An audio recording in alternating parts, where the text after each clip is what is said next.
Welcome to Sikh News Express.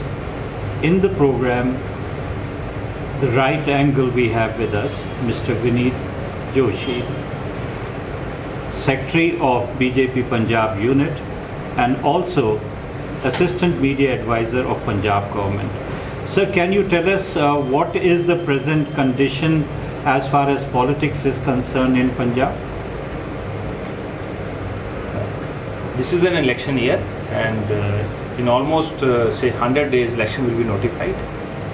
All political parties are active and they are trying to attract people towards them, and but the unfortunate part is, in this whole scenario, there is one party called AAP which is trying to I should say deteriorate the level of politics in Punjab. And that's why we are a little bit worried, not as far as the poll prospects, but as far as the quality of discussion, debate is concerned. The political discourse is getting uglier by the day, as well as new parties are entering the fray. Now, what do you have to say about Mr. Sidhu's party? It is too early to comment. As on today, Sidhu is part of BJP. He has not resigned from the national executive of the BJP. Neither he has sent any resolution to our national president or to the state president. So as on today, we maintain that he is in our party. Last month we had a program called Azadi Sattar Yaad Karo Qurbani, and under that national program we organized Tiranga marches in all the constituencies of Punjab. Mrs. Sidhu, Navjot Singh Sidhu's wife, she led the march in her constituency with a BJP flag and a tricolor. So the point is, the couple is still in BJP. So I don't feel appropriate to react on this issue right now. Okay, now what do you have to say about the media's role in coverage of the election? Media has an important role, and it was always so. It was even at the time of Mahatma Gandhi also. Media always had an important role. Now, are you feeling threatened that Aam Aadmi Party is stealing the limelight from the BJP and the Akali Dal? My only request to Aam Aadmi Party is, let's discuss the things on in a positive way. Let's not do mudslinging. Let's not do or organize press conference just for the sake of news or sensation. You just counter us on the way we have done the development. If development is the issue, they don't stand anywhere. But if you try to build up issues which are false, which doesn't have any ground, then definitely it is getting uglier.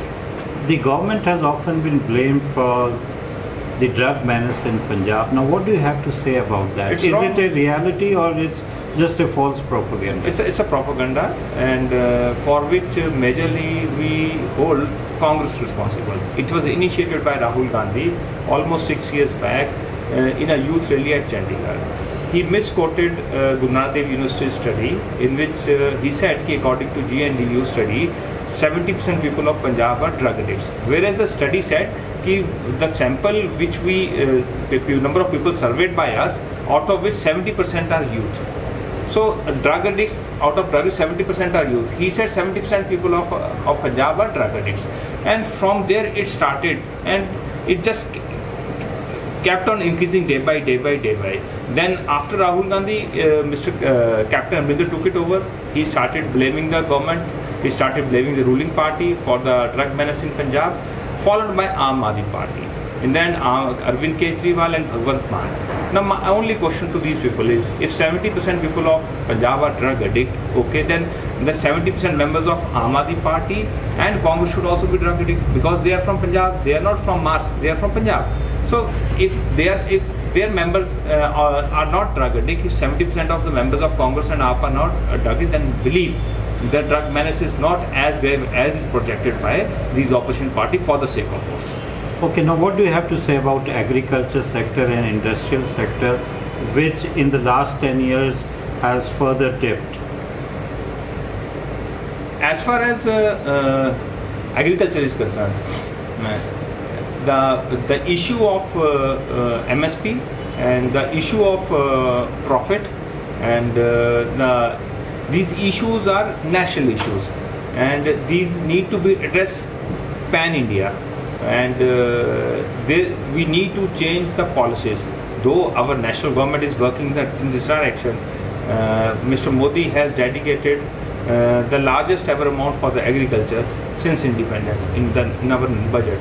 So the party is working in that direction, but so you can't blame state government for the agriculture mess, because it is a national problem, one. And if ever somebody is to blame, then it is Congress, because Congress ruled for majority of the years in Punjab or nationally. As far as industry is concerned, our mega industry summits, our investor summits were successful. We got even Ambani, Godrej, every big shot of Indian industry was here, not once but twice. They promised investment and it has actualized on the ground also. Now my point is, you are trying to project the things that these industries have closed, but please tell us that the industries which have come in Punjab. So the industries which have come in Punjab are much more than the units which have closed, and the units which have closed, they have their certain local reason also. Let's say you talk about iron industry in Mandi, Govindgarh or Khanna. Okay, you see there is no iron ore in Punjab.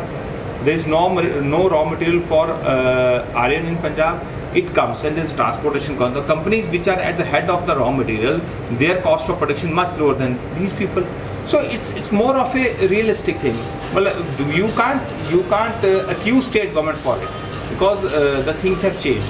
So my only point is, industry has not left Punjab. Certain businesses have closed because they are no more viable. But much more big businesses have come to Punjab, and major investments are coming to Punjab. Major houses are coming to Punjab. There is inter-incumbency factor which will count in these elections. Now, what do you have to say about that?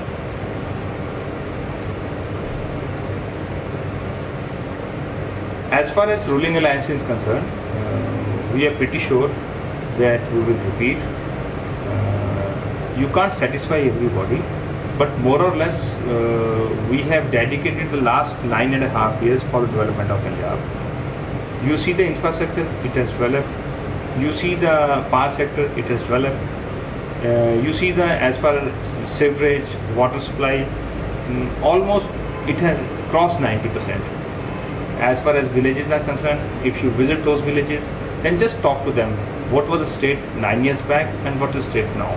It has improved a lot. If the election is held on the agenda of development, we will repeat. But if it is held on the issues, false issues created by opposition, then we have to see how people react.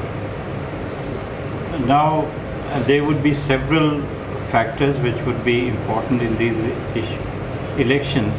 One would be development, the other would be religious factor. Now, how much is the religious and caste factor going to play a role in these elections? Of course, religious and caste factors are important, not only in Punjab but everywhere. But as far as Punjab is concerned, here religious, even the Sikh religious issues are they dominate the election scenario, and the contribution made by our government on this front, we believe that people should vote us.